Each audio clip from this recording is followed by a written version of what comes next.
السلام علیکم طلباء، کیسے ہیں آپ؟ امید ہے آپ سب خیریت سے ہوں گے۔ میں ہوں قاسم ترابی، آپ کا استاد۔ اس سے پہلے ویڈیو میں ہم نے سبق نمبر 2 جماعت ہشتم کا نعت رسول مقبول صلی اللہ علیہ وآلہ وسلم کا مطالعہ کیا اور اس کے اشعار کے مفاہیم سمجھے تھے۔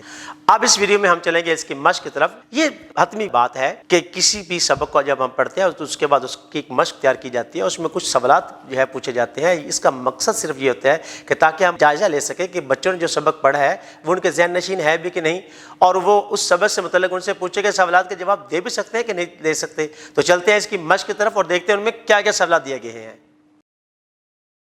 سوال نمبر 1 ہے کہ نعت رسول مقبول صلی اللہ علیہ وآلہ وسلم کے مطابق درست جواب کے گرد دائرہ لگائیے۔ محبوب داور سے شاعر کی کیا مراد ہے؟ محبوب بندے، اللہ تعالیٰ کے محبوب، خدا کے فرشتے، ہر عید کے پیارے۔ درست جواب ہے اللہ تعالیٰ کے محبوب۔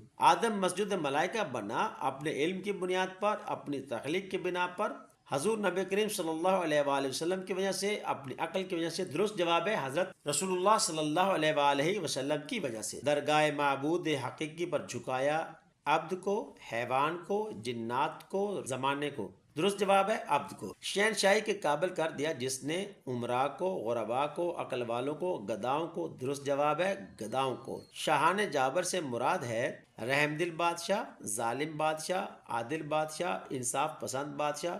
درست جواب ہے ظالم بادشاہ۔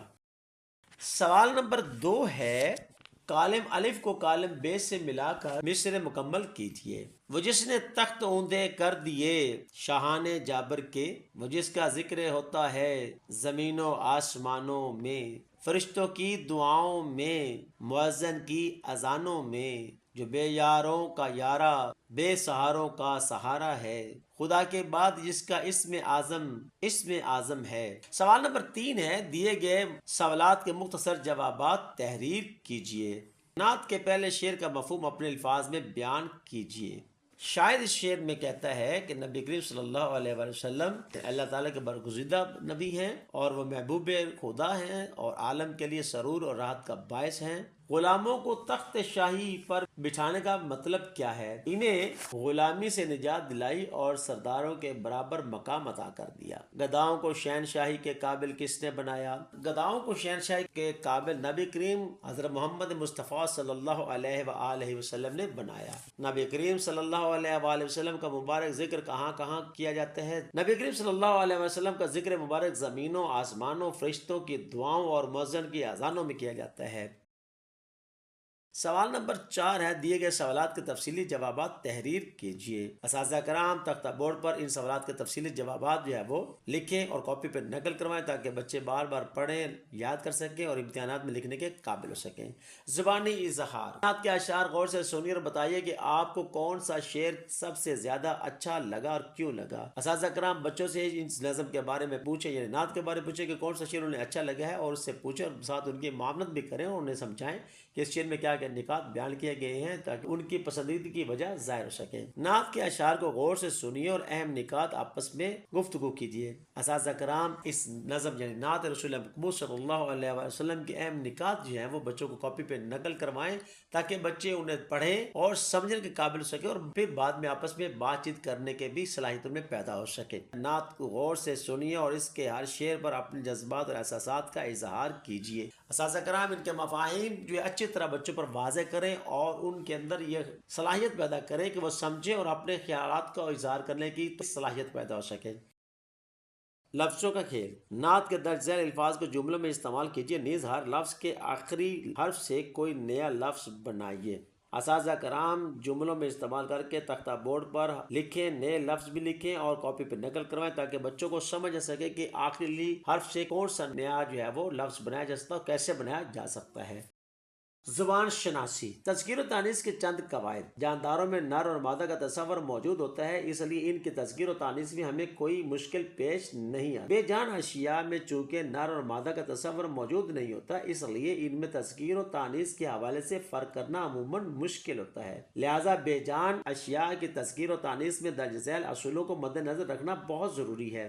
تمام مہینوں کے نام مذکر ہیں، تمام دنوں کے نام سوائے جمعرات مذکر ہیں، تمام نمازوں کے نام مؤنث ہیں۔ عربی کے وہ الفاظ جن کے آخر میں حرف ہے یا تے ہو تو مؤنث ہوتے ہیں۔ تمام پہاڑوں کے نام مذکر ہیں، تمام ستاروں سیاروں سوائے زمین کے سب کے نام مذکر ہوتے ہیں۔ تمام کتابوں سوائے قرآن مجید فرقان حمید کے نام مؤنث ہیں، تمام زبانوں کے نام مؤنث ہیں۔ تذکیر و تانیث کے اصولوں کو مد نظر رکھتے ہوئے درج ذیل جملوں کو درست کیجیے۔ اساتذہ کرام ان جملوں کو تختہ بورڈ پر درست کے طریقے سے، یعنی تذکیر کی تانیث اور تانیث کی تذکیر اگر بنانی ہے تو وہ لکھیں تاکہ بچوں کو پتہ چل سکے کہ کون سا لفظ مذکر ہے، کون سا لفظ مؤنث ہے اور کس طرح وہ جملے میں استعمال کیا جاتا ہے۔ دیے گئے الفاظ کے متضاد الفاظ تحریر کیجیے اور ان کے جملے بھی بنائیے۔ اساتذہ کرام ان الفاظ کے متضاد بھی لکھیں اور ان کو جملے میں استعمال کریں اور بچوں کو کاپی پہ نقل کروائیں تاکہ انہیں الفاظ کے متضاد کا بھی احساس ہو سکے اور انہیں جملے بنانے میں بھی صلاحیت پیدا ہو سکے اور بار بار لکھ سکیں اور اسے یاد بھی کر سکیں اور لکھنے کے قابل ہو سکیں۔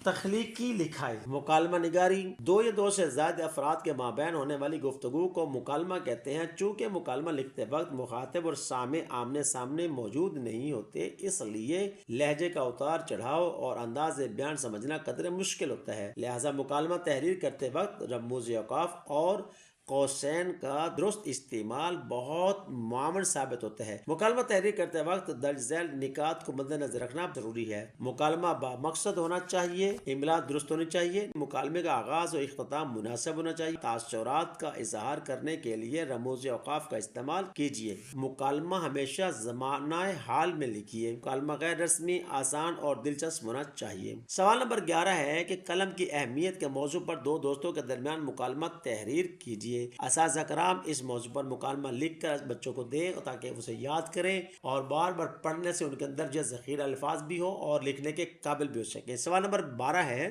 نعت کا مرکزی خیال اپنے الفاظ میں لکھیے۔ اساتذہ کرام اس کا مرکزی خیال تختہ بورڈ پر لکھیں، کاپی پر نقل کروائیں تاکہ بچے بار بار پڑھیں، یاد کریں اور لکھنے کے قابل ہو سکیں۔ سوال نمبر 13 ہے نعت کے کوئی سے دو اشعار کی آسان الفاظ میں تشریح کیجیے۔ اساتذہ کرام ان اشعار کی مختصر مگر جامع انداز میں جو ہے وہ تشریح بورڈ پر لکھیں، کاپی پہ نقل کروائیں تاکہ بچے پڑھیں اور ان میں یہ صلاحیت پیدا ہو سکے کہ ایک مختصر اور جامع کیسے لکھی جاتی ہے اور وضاحت کے ساتھ کیسے کی جاتی ہے اور ذخیرہ الفاظ اس کے لیے کتنا ضروری ہوتا ہے۔ جی عزیز طلباء، امید ہے آپ نے ہر ایک سوال کو بڑی توجہ اور دھیان کے ساتھ جو ہے وہ اپنی بک پر نوٹ کر لیا ہوگا، کوئی سوال رہ نہیں گیا ہوگا، ہر سوال بڑی توجہ کے ساتھ لکھا ہوگا۔ اس سے آپ کی ایک بہترین نوٹ بک تیار ہوگی اور تاکہ آپ کو پڑھنے میں دقت نہ ہو، یاد بھی کر سکیں اور امتحانات میں اچھے نمبر بھی حاصل کر سکیں۔ اس کے بعد ملیں گے ہم ایک نئی ویڈیو میں ایک نئے جو ہے وہ سبق کے ساتھ۔ تب تک کے لیے اپنا ڈھیر سارا خیال رکھیے، اجازت دیجیے، اللہ حافظ۔